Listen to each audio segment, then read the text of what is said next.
lagi lang sumusuka. Bakit? May pagbukas sa atay. Nasa ruwas ako noon, nasa ruwas ako.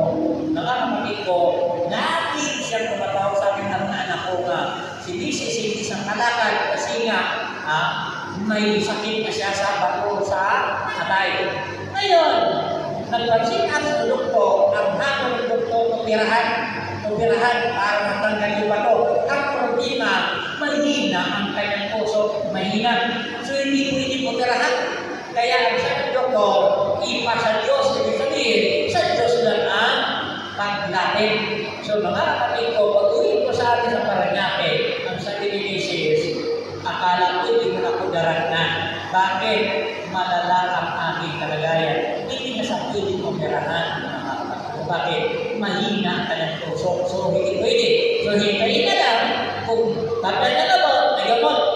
Pwede. Pero, hindi na kasi nga, dapat ang operahan talaga ang luna. Kaya lang, hindi operahan. Nung pag-uwi ko, inanalangin ko sa Diyos sa likod. Ayaw ko ang asawa ko'y mamatay.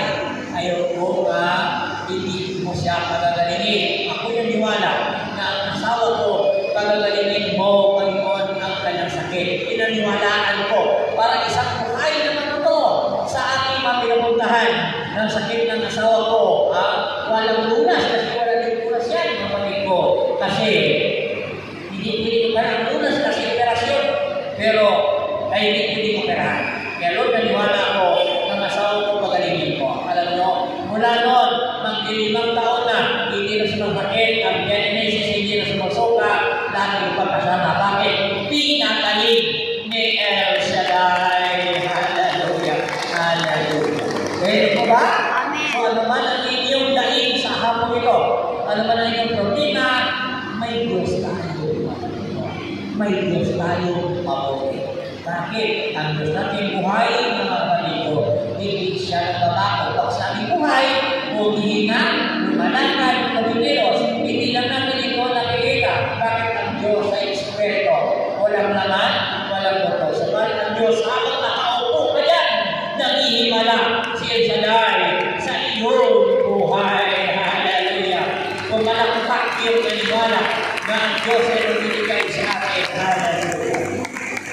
Ang sabi sa libro sa Revelation verse 1, ang pananampalataya ay katiyakan na mangyari ang ating mga inaasahan at paninindigan tungkol sa mga bagay na hindi nakikita.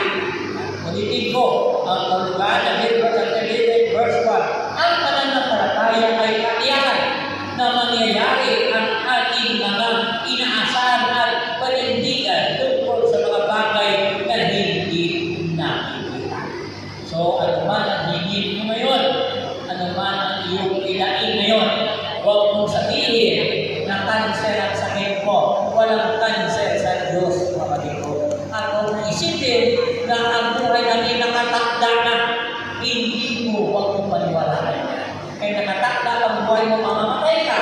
At pag pinausap ng Diyos, bubuhayin ka ni El Shaddai. Hallelujah. Hallelujah. Hindi ba? Namatay na ako. 25 minutes naman ko dapat. Kung ang tao nakatakda na talaga na mamamatay, kung hindi ako tumawa, dapat patay na talaga ako. Nakatakda na ako namatay. Pero nung ako ay nakipag-usap sa Diyos sa pamagitan ng panalangin ng gift of God, saan ka naman sa Lord, gusto pa mabuhay, binuhay, binagaling ako ni El Shaddai. Ito ba? So sa hapon ito, kaya ang ating sarili, sapagkat alam ko na may kanya-kanya tayong kahilingan.